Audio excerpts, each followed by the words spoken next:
Bienvenidos a la serie de podcast de formación financiera Aula para accionistas de CaixaBank.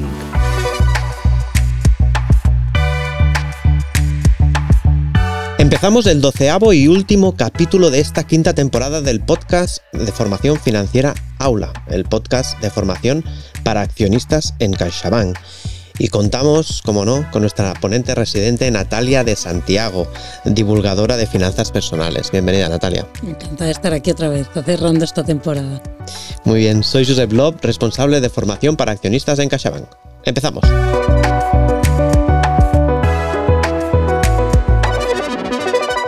Natalia, te he escuchado decir en más de una ocasión que el tema de la jubilación ha cambiado mucho y que tenemos que actualizar cómo afrontamos la jubilación en términos financieros.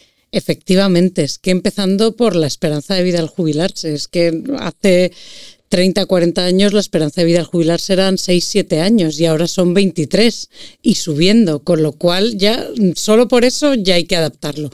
Pero es que luego además, por el cambio de la pirámide poblacional, pues también se prevé que la tasa de sustitución, eso que es qué porcentaje de tu sueldo antes de jubilarte va a representar tu pensión, también se prevé que va a cambiar bastante, que va a bajar, con lo cual no podemos utilizar las mismas estrategias que utilizaron nuestros padres y nuestros abuelos para gestionar su jubilación y hay que actualizarse, no queda más remedio. Vale, ¿y qué cosas han cambiado que debamos tener en cuenta? Bueno, pues para empezar, que como ahora pasamos jubilados más tiempo, etcétera, normalmente hay que complementar la pensión pública. Para mucha gente necesita complementarla con ahorro privado o ahorro de planes de pensiones empresariales, etcétera. Eso antes pues no era tan común y ahora es muchísimo más común. Y además también está cambiando el que se prevén que las pensiones van a bajar, con lo cual este gap todavía va a ser más grande y luego también los consejos y cómo se gestionan las inversiones una vez que te jubilas y justo antes de jubilarte. Antes se decía que antes de la jubilación deberías de cambiar el perfil de inversor a un tipo de perfil un poquito más conservador, ¿no? Sí, es que antes un poco como la esperanza de vida era tan corta, al jubilarte pues era como ya todo en efectivo, ¿no? Porque vas a usar todo el dinero muy rápido, todo lo que no vayas a dejarles a sus hijos y se tendía a pasar a un perfil muy conservador de inversiones muy pronto. Pero ahora mismo, con un horizonte el día que te jubiles de 20 y tantos, 30 años, pues es un coste de oportunidad inasumible. Porque con estos números que hacíamos el otro día en el capítulo anterior de multiplicar por 25 el dinero, estos números para que te salga, para que ese por 25 sea suficiente, esto lleva implícito que tú inviertas y que tengas una rentabilidad media del 4%. Claro, una rentabilidad anual media del 4% no te lo dan los productos conservadores. Uh-huh. Y si no llegas a ese 4%, realmente a lo mejor no te va a dar con ese por 25, con lo cual es muy importante mantener una cartera de inversión más variada, con perfiles, con distintos horizontes temporales, porque si no es una pérdida de oportunidad y necesitas más rentabilidad que la que te da puramente el efectivo o los productos más conservadores de inversión. Uh-huh. Esto de tener una cartera más equilibrada, ¿qué significa exactamente? A ver, al final nosotros lo que tenemos que mirar es lo que yo le llamo la pirámide, pero bueno, esto me lo he inventado yo, cada uno, porque yo me lo imagino así. Tú tienes tu patrimonio, ¿no? Todo lo que tú tienes, tu casa, tu plan de pensiones, tus inversiones, tus cuentas, y los organizas de abajo arriba, de menos líquido a más líquido, ¿no? Uh-huh. O sea, dices, venga, pues mi casa, cero líquida, porque quiero vivir en ella. Mi plan de pensiones, bueno, se empieza a hacer líquido cuando te jubilas, porque puedes empezar a rescatar. Tus inversiones, las que son líquidas, como decíamos, que esto lo hemos explicado en otros capítulos también, que tú puedes sacar unas acciones o un fondo de inversión en cualquier momento, pero si es un fondo de inversión con mucha bolsa, que es volátil, eso es liquidez media, porque si te pilla en un momento bajo, sacarías con pérdidas. Y luego arriba pones los más líquidos, las cuentas de efectivo, los depósitos, las cuentas de ahorro, etcétera. Y lo importante es que te calcules el total de cuántos son mis activos líquidos. ¿Cuánto tengo? El total de cuántos son mis activos medio líquidos y el total de cuántos son mis activos fijos. Y lo importante es mantener una proporción saludable, porque el momento en que te jubilas, tus gastos los tienes bastante acotados, ya te conoces bien, ¿no? Ya tienes unos años y sabes bien más o menos lo que gastas. El problema en la jubilación es que pueden venir los problemas muy rápido. Y los problemas me refiero pues, a enfermedades graves, crónicas, a situaciones de dependencia, y de repente puedes tener que afrontar una necesidad de dinero que no puedes prever porque tú no sabes cuándo, si te va a pasar o no te va a pasar, y si te pasa, cuándo te va a pasar, pero que de repente cambian tus gastos de un día para otro radicalmente, ¿no? Pues porque de repente necesites una persona que te asista, eso es muy caro. O una residencia, lo que sea. Entonces es importante que la parte líquida sea más alta, efectivamente, más alta que la de los gente más joven, porque puedes tener necesidades de liquidez que no son fáciles de prever, pero tampoco todo, porque la parte líquida no te está dando liquidez. Entonces digamos que si a una persona joven o en edad de trabajar, por decirlo de alguna manera, la parte líquida no debería ser más de un año de ingresos netos, a lo mejor en una persona ya después de la jubilación queremos tener 2 o 3 años, ¿no? Tener un colchón más grande por si eso, por si nos viene algo, una cosa inesperada que podamos hacerle frente, pero no más, porque todavía necesitamos que la parte de abajo de esta pirámide que yo decía, que la parte de liquidez media de lo que tienes en cosas menos líquidas y la parte fija te vaya dando rentabilidad para poder seguir nutriendo esa parte líquida según te la vas gastando. O sea, al final lo que tú haces cuando, digamos que te jubilas con esta cantidad de dinero total y va bajando de arriba y tienes que ir subiendo recursos de la parte más fija y medio líquida a la parte líquida para ir reponiendo lo que te vas gastando. Y entonces es un proceso muy de ir traspasando inversiones, no necesariamente deshacerlas todas de golpe, como se hacía antes, prácticamente, sino de ir controlando y decir, vale, se me está quedando la parte líquida vacía, tengo que deshacer algunas inversiones de la parte medio líquida. Como la medio líquida se me está quedando vacía, a lo mejor tengo que pasar algunas fijas a otro tipo. O sea que es una gestión muy activa de lo que es nuestro patrimonio.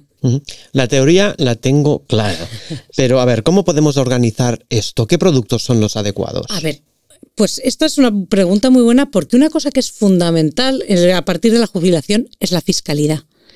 ¿Por qué? Porque empezamos a deshacer las inversiones, aunque sea poco a poco. Entonces ahí es cuando empezamos, a lo mejor hemos invertido el dinero mucho tiempo, cuando empezamos a sacar es cuando empezamos a pagar esos impuestos de todas las plusvalías que a lo mejor hemos acumulado durante muchísimos años. Entonces la fiscalidad es muy importante y, por ejemplo, un plan de pensiones no lo puedes rescatar de golpe, o no deberías, porque te pueden crujir los impuestos, como hablamos, de esto hablamos en otro capítulo también, o sea que pueden ir a revisarlo.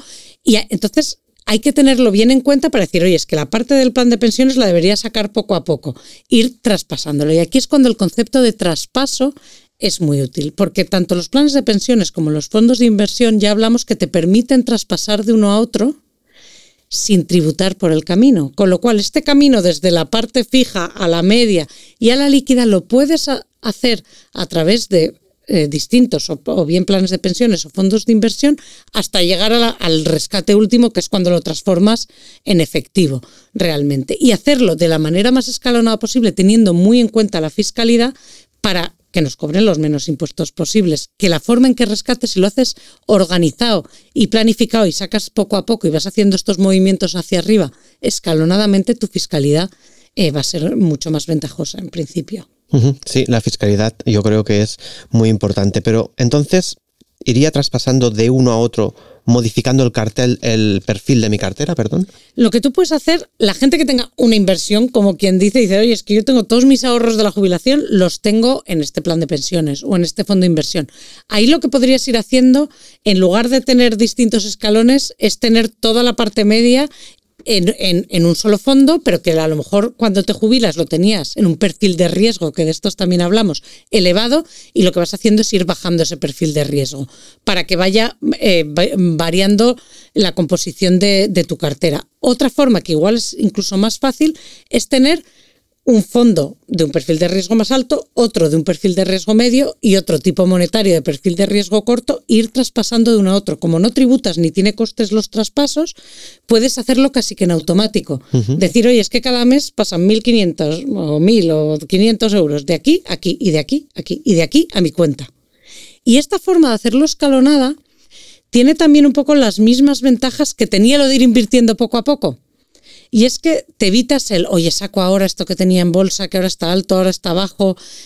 Cuando lo vas haciendo poco a poco, unas veces sacas un poco más alto de la parte más volátil, otras veces un poco más bajo y vas neutralizando esa volatilidad y es fácil de gestionar, que eso también cuando nos hemos jubilado es interesante, es en automático, tú pues, estableces este sistema una vez y luego lo vas revisando periódicamente, pero no lo puedes poner todas estas traspasos en automático y tú sabes que tu efectivo se va reponiendo y que si en algún momento tienes, de repente, eso, cambian las circunstancias, puedes hacer los cambios y tener liquidez rápido y para afrontar los siguientes pasos de la vida. Natalia, ya estamos terminando el capítulo de hoy.